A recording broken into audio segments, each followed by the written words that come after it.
working on a 2005 Honda Civic. This is the same generation that goes from 2001 to 2005, I believe. Okay, so having a problem with the door locks. Okay, the driver's side door lock seems like it's trying to come up, but it doesn't when I click the remote. And the passenger side comes up. There's the unlock, and there's the lock. Okay, I notice this side, lock, unlock, lock, unlock. I'm guessing it's the actuator getting power. I hear noises. So first thing we gotta do, you need a little socket. I think you might need a 10 millimeter. Get your socket set. You're gonna need a Phillips screwdriver and then a flathead or a little pick, something to be able to get this lid open. I say use a flathead,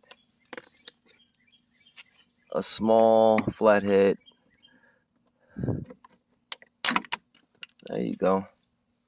All right, now you move those two screws.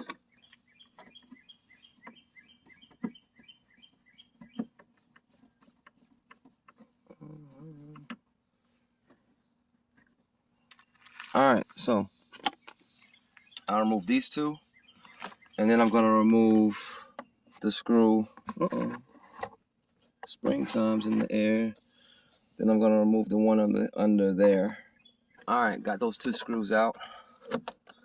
Now you pull this off a little bit, and you get this bar out, and then you remove the harness on this side. There we go.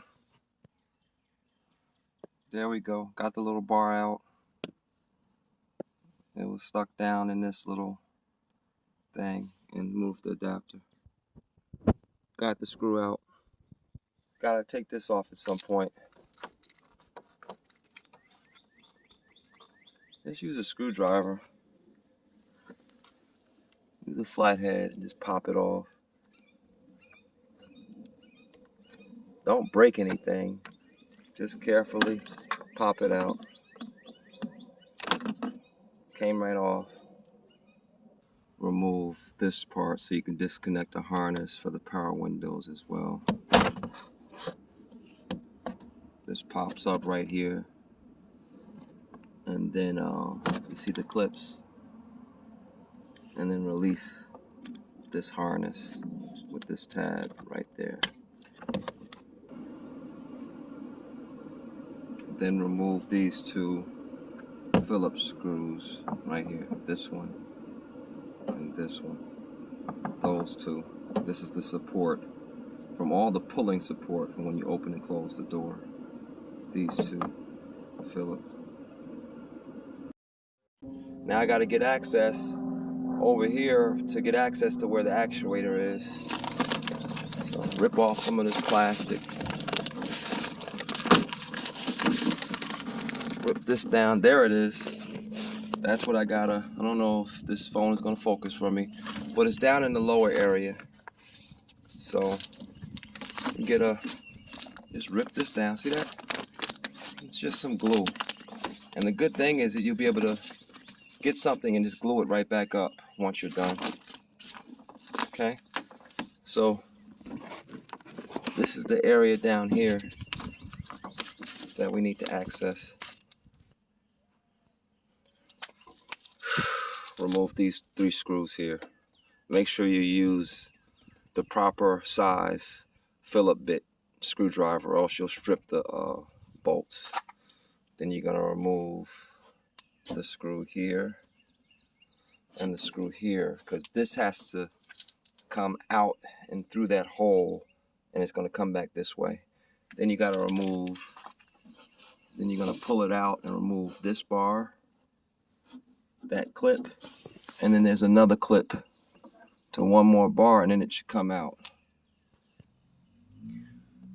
Next, I had to remove the bolt here that was holding this up, and then I had to take this off. just get a screwdriver and pry it off the clip. And then I pushed it back through this hole and dropped it down through here. Almost there. Oh, and I took these 3 bolts out. Make sure you have the proper size screwdriver. It's going to be a large one. A small Phillips will just strip out the bolts. Then I got to get that up there, up top, that clip. I have to figure out how to get that clip out. And then there's one more of these down there with a clip on it. There's the other bar. Look up in there, see? And there's, got to take that clip off of there. Then this puppy should come out, and I should be able to replace the actuator. There's the other one I got to get. I need to get a little more light. They flip around like this one here. See? They flip around, but they're stubborn. This stuff's been on here for who knows how long. Finally got this part out. I had to put some lube up there because this was corroded. This should snap out fairly easily, but it was hard to get this one out. This bar came out relatively easy. So now the unit should be able to come out. There's one more bar way in the back. There it is. You see it, little skinny bar up top. I'll get that one out. Here it is. Now, there's the old actuator. I gotta hold it next to the new one and make sure that they're, well, looks like the same one. Looks about the same to me. So now, it's just a matter of swapping them out, taking off these connectors and swapping them out. I removed the 2 tabs for the connectors. That's the easy part. And I think this here must be some type of bracket that holds it in. So there's a Phillip. I'm gonna loosen the Phillip and see if that's the bracket that holds it in. You see that? That's in a slot. This puppy should slide out. See, this should just slide right out. The bracket seems to be holding it. All right, I got the new one on.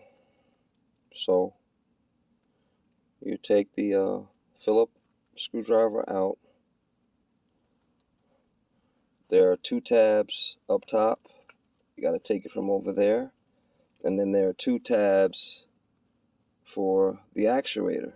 You got to loosen out there and carefully lift up this bracket and pull it from under this plastic thing there, and then you'll be able to get it out. Just take your time. Don't break anything. There's a sensitive piece down in there. Be very careful and gentle, and just gently keep pulling up on this bracket. Again, those tabs, those white tabs up there are holding it there, but it will come up, and then you just insert the new piece. So now I'm going to attach the connectors and see if this thing works. Looks like it's responding to the remote. So it's time to put it back together. All right, this little job is not for the faint of heart.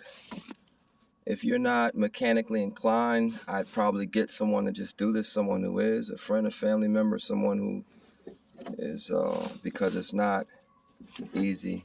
Putting back together actually wasn't as difficult as getting it out. I thought it'd be more challenging, or just as challenging. And if I haven't already mentioned it, make sure that you remove this piece just to pull it out of the way while you're working, and to be able to pull the unit out. I think that's bolt is right here. It's like a 10 millimeter, if I haven't mentioned that. That's it. I'm sewing this thing back up, and I'll test it one more time once it's put back together. Moment of truth. Lock, unlock, lock, unlock.